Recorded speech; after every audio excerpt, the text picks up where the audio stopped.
Chico Penteado, programa Diálogo Cósmico, Namastê, pessoal, tudo bem? Estamos hoje no primeiro Diálogo Cósmico de 2014, no dia 5 de janeiro, né? Eu escolhi esse dia porque o 5 é um número cabalisticamente positivo, né? E convido a todos a assistir meu programa no ano de 2014, agradeço os que já assistem, né? Espero que 2014 seja um ano melhor do que foi 2013 para mim, que foi muito duro. E eu tenho recebido, como sempre, dos ouvintes, das pessoas que me acompanham, ideias interessantes. E eu recebi uma mensagem, né, de um garoto que é chamado... Ele me procurou, as pessoas me procuram, né? O Bruno Henrique. O Bruno Henrique, eu estou respondendo ao Bruno Henrique hoje, que ele me perguntou sobre o Dr. Alice Silver. Alice, como se fosse Elis Regina, mas com 2 L's. Silver, como se fosse prata, né? Elis Prata. E ele é esse Dr. Alice Silver é um ecologista americano, né? E ele escreveu um livro bombástico. Ele sendo um cientista, um PhD e tudo mais, aquelas coisas que as pessoas valorizam. E aí ele vai lá e fala que os seres humanos são de origem extraterrestre. Bom, isso na ufologia, entendeu? Não é nada de novo, mas na ciência, né, oficial, é uma coisa bombástica. Então ele fala assim, declara isso. Mas ele tem uma teoria sobre como que o ser humano veio parar na Terra, né, que é um pouco diferente do que a gente pensa na ufologia e que é bastante diferente do que eu estou acostumado a pensar. Então eu gostaria de discutir o que esse Dr. Ellis está falando, né? E dar meu ponto de vista com relação ao que ele está falando. Os humanos não vêm da Terra. Aí ele, como cientista, por que ele acha que o ser humano não vem da Terra? Né? Evidências que os humanos não vêm da Terra, que ele coleta como vamos dizer, partindo da medicina, partindo da biologia, né? Primeiro, a sensibilidade do ser humano ao Sol, entendeu? A sensibilidade do ser humano ao Sol é excessiva. Aliás, a sensibilidade do ser humano às intempéries é uma coisa engraçada, né? Você não pode dormir ao ar livre, totalmente ao ar livre. Mesmo as pessoas que dormem na rua, elas procuram abrigo, mas o cavalo, o boi dormem, né? O cachorro, né? Quer dizer, por que o ser humano não se sente bem dormindo na rua? Né? Isso é uma coisa muito curiosa. E principalmente a luz do sol. Se você passar o dia inteiro ao sol, você vai ficar totalmente queimado. Isso não acontece com a maioria dos animais.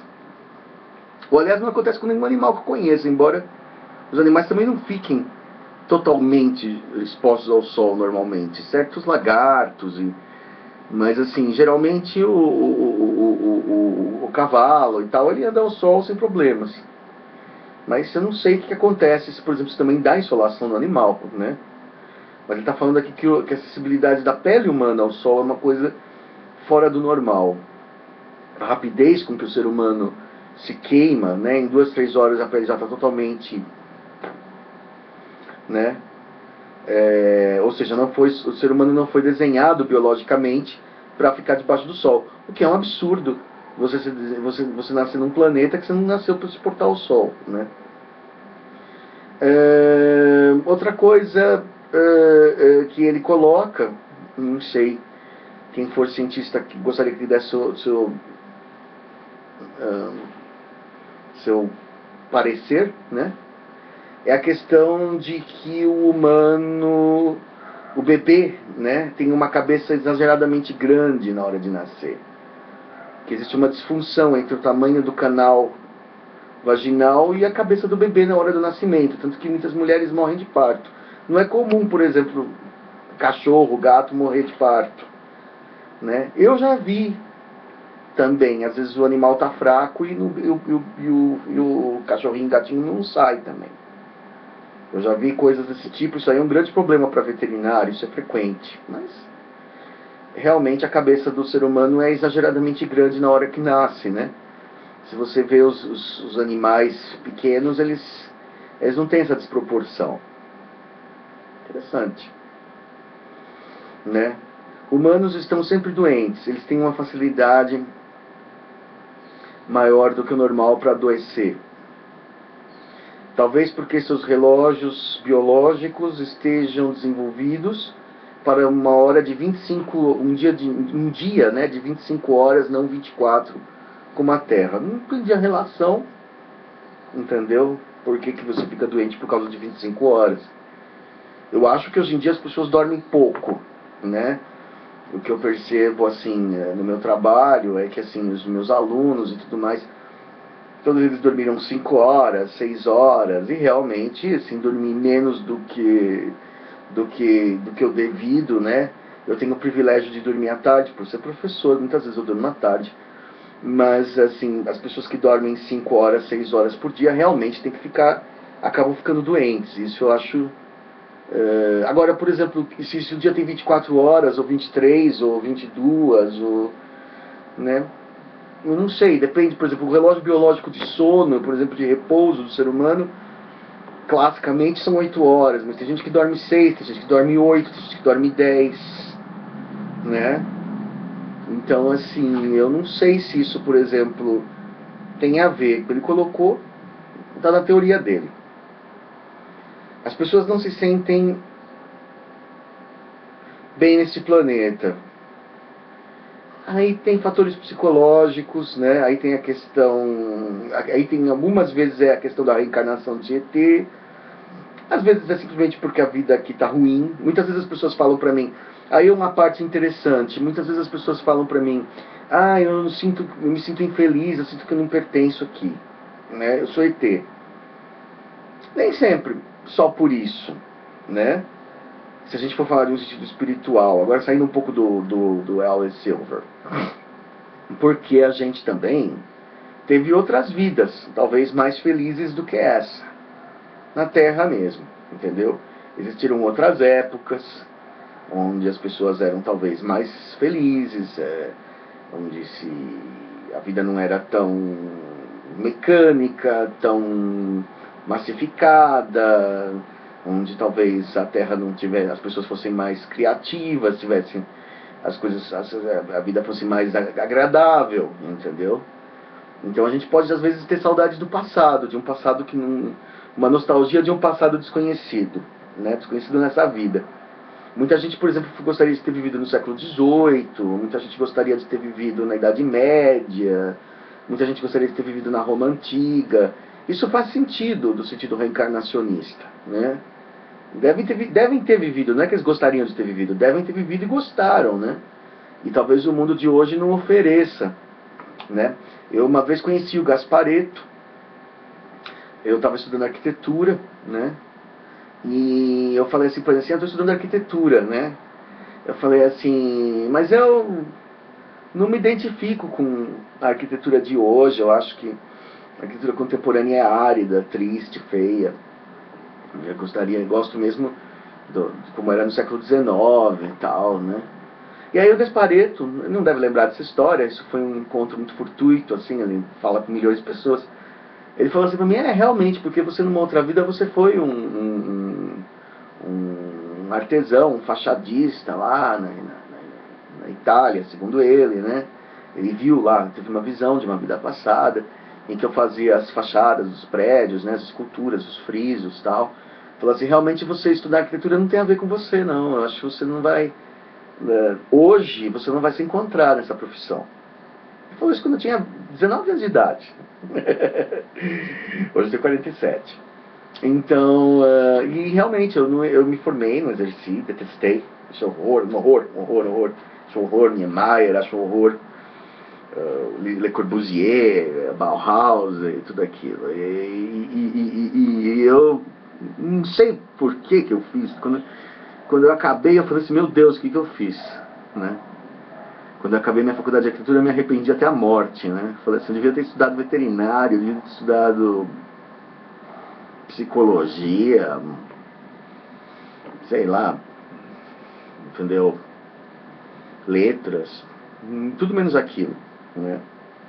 Então, por exemplo, a gente tem às vezes coisas mal resolvidas de vidas passadas, né? E às vezes, por exemplo, a gente não se encaixa. Uma das coisas, por exemplo, é a questão do travesti, da pessoa que quer mudar de sexo, né? Do transexual, né? Ele se sente mulher, e era mulher na vida passada, né? Então, você quer realmente mudar de sexo? Porque tem, entendeu? Porque a vida passada está influenciando essa, né? Então você realmente se sente mal naquela vida atual. Mas enfim, voltando ao Dr. Ellis, né? Não se sentir bem na Terra é um dos pontos que o Dr. Ellis considera como essa nostalgia de um outro mundo, tal, né? Vamos respeitar aqui a teoria do Dr. Ellis. Depois ele fala também, por exemplo, que o ser humano tem muitos problemas de coluna, né? Que a coluna humana não foi desenhada para essa gravidade. Que a gravidade da planeta Terra realmente prejudica a coluna das pessoas, e elas todas, eu por exemplo na minha idade todo mundo já tem problemas de coluna. Olha, aí eu já vou discordar, porque é o seguinte, não é que a gravidade, não é que a coluna não está adaptada à gravidade. Quando você tem 20 anos, ela vai muito bem. É que ela desgasta, porque o ser humano não foi desenhado biologicamente para viver, pelo menos na Terra, né? Pelo menos tradicionalmente, ainda é novo para a genética humana, viver 80, 90 anos. Então, por exemplo, tem os desgastes de outros órgãos, tem o desgaste do pâncreas, que é a diabetes, tem o desgaste do estômago, tem o desgaste dos dentes, entendeu? Você com 40 anos você está com a boca toda remendada. Tem o desgaste da visão, você tem a vista com 40 anos, você tem a vista cansada. Eu, por exemplo, já não enxergo de perto, né? E o cabelo branqueia, quer dizer, todo o corpo envelhece. Então, por exemplo, evidentemente que a coluna vertebral do ser humano que é bípede geralmente está acima do peso, com 40 anos. Muitos estão, né? Principalmente na América. Então, quer dizer, vida sedentária, má postura, né? Então, assim, por exemplo, a gente não foi... Realmente a forma bípede tem esse problema. Por exemplo, o que o doutor aqui colocou, por exemplo, o Basset, né? O Basset também que é uma espécie de cachorro também geneticamente criada, né? Ela é criada resultado de cruzamento. Não existe Basset natural. Mas o Basset, por exemplo, quem é veterinário sabe, ele sempre tem problema de coluna depois de uma certa idade. Né? O cachorro Basset, ele, como ser humano, ele sempre dá problema de coluna. Por quê? Porque aí no sentido talvez da humanidade ter sido criada por ETs, você poderia pensar assim, bom, realmente a coluna vertebral foi uma falha no design do corpo. Ela deveria ser um pouco mais forte do que realmente é. Ou a gente também não fortalece os músculos das costas porque não se exercita. Eu, por exemplo, sou uma batata de sofá, né? Não faço ginástica, só ando, mas entendeu? Não gosto de ginástica, não trabalho as costas, né? Flácido. Então, por exemplo, ter problemas de coluna é próprio da espécie humana? É. Todo ser humano tem problema de coluna a partir dos mais ou menos 40, por mais saudável que seja. E mesmo os esportistas têm, né? Mas isso se deve ao desgaste das juntas e isso se deve ao fato de que talvez na cabeça da natureza, né? A natureza, na mentalidade dela, o animal ele existe para procriar e morrer. Então o ser humano, assim, depois de 30, 40 anos, ele está na hora de morrer para a natureza. Né? A gente é que luta para estender a vida. Porque o animal, por exemplo, quando um gato na natureza, ele dura 2 anos, 3 anos. A gente consegue fazer ele viver 17, 20, eu já tive gatos que viveram 20 anos.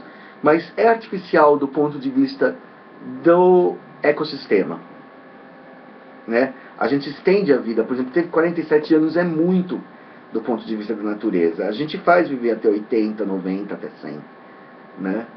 Mas a gente força isso. Mas legal, o Dr. Ellis lançou essa ideia da coluna. Depois ele fala, por exemplo, de que aí é que entra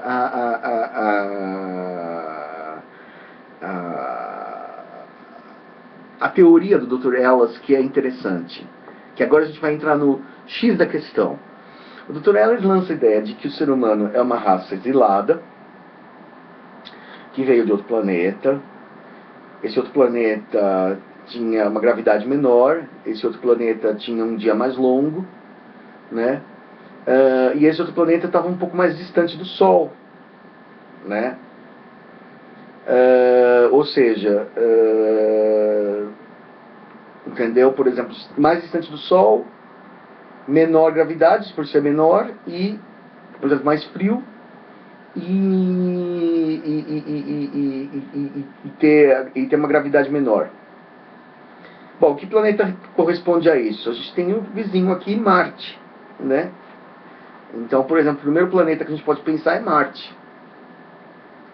Marte é nosso vizinho, Marte é menor, Marte tem uma gravidade menor, Marte está mais longe do Sol, era bem mais frio mesmo quando tinha uma atmosfera respirável. Vamos supor que ele fosse um planeta habitável há, sei lá, 100 mil anos.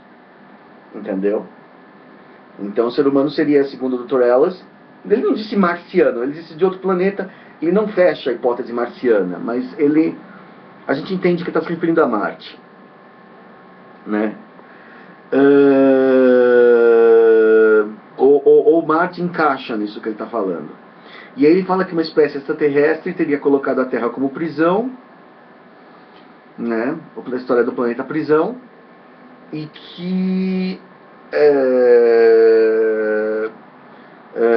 ele sugere também que os Neandertais, como o Homo erectus, foram cruzados, né, com outras espécies, talvez de Alpha Centauri, que é o planeta do sistema solar mais próximo. Ali então não vai na hipótese marciana. São os ouvintes, os leitores que pensaram em Marte. Então ele já entrou numa ideia de cruzamento com seres, com hominídeos terrestres.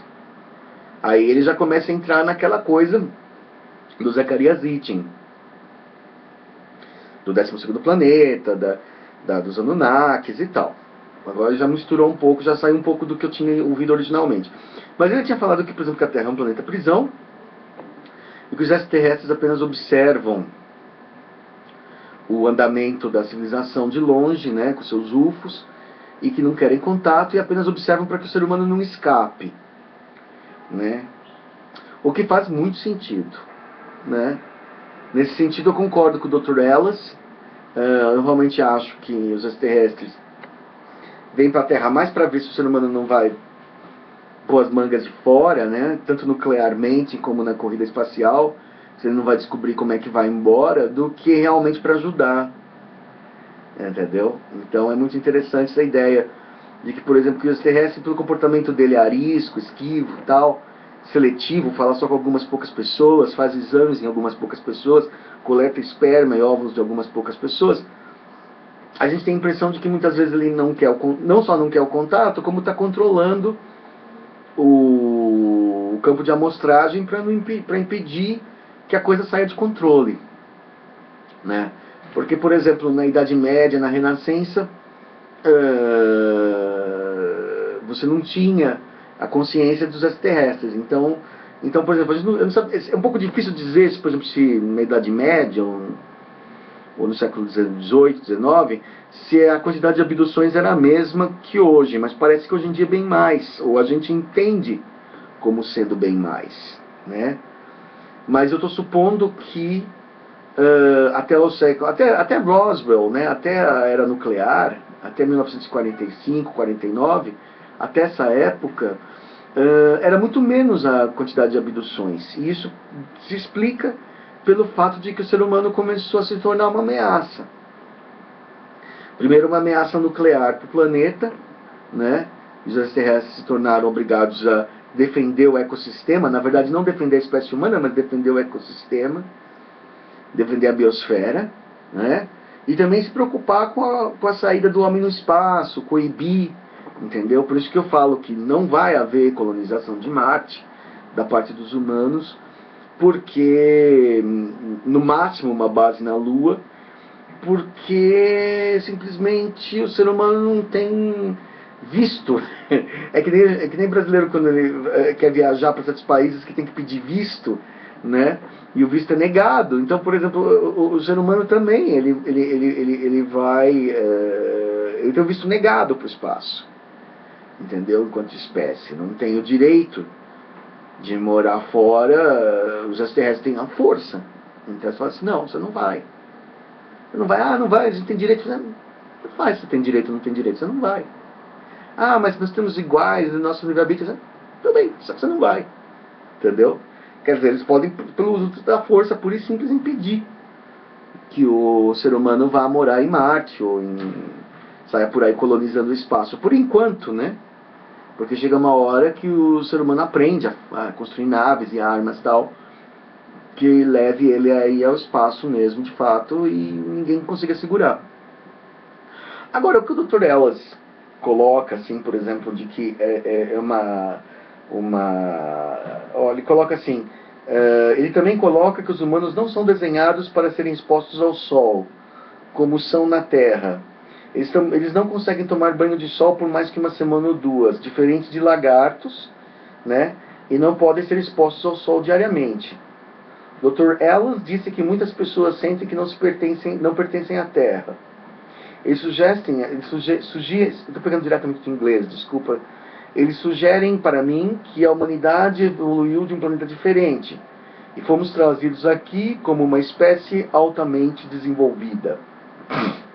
Uma razão para isso é que a Terra pode ser planeta prisão. Somos uma raça naturalmente violenta e estamos aqui aprendendo a nos comportar.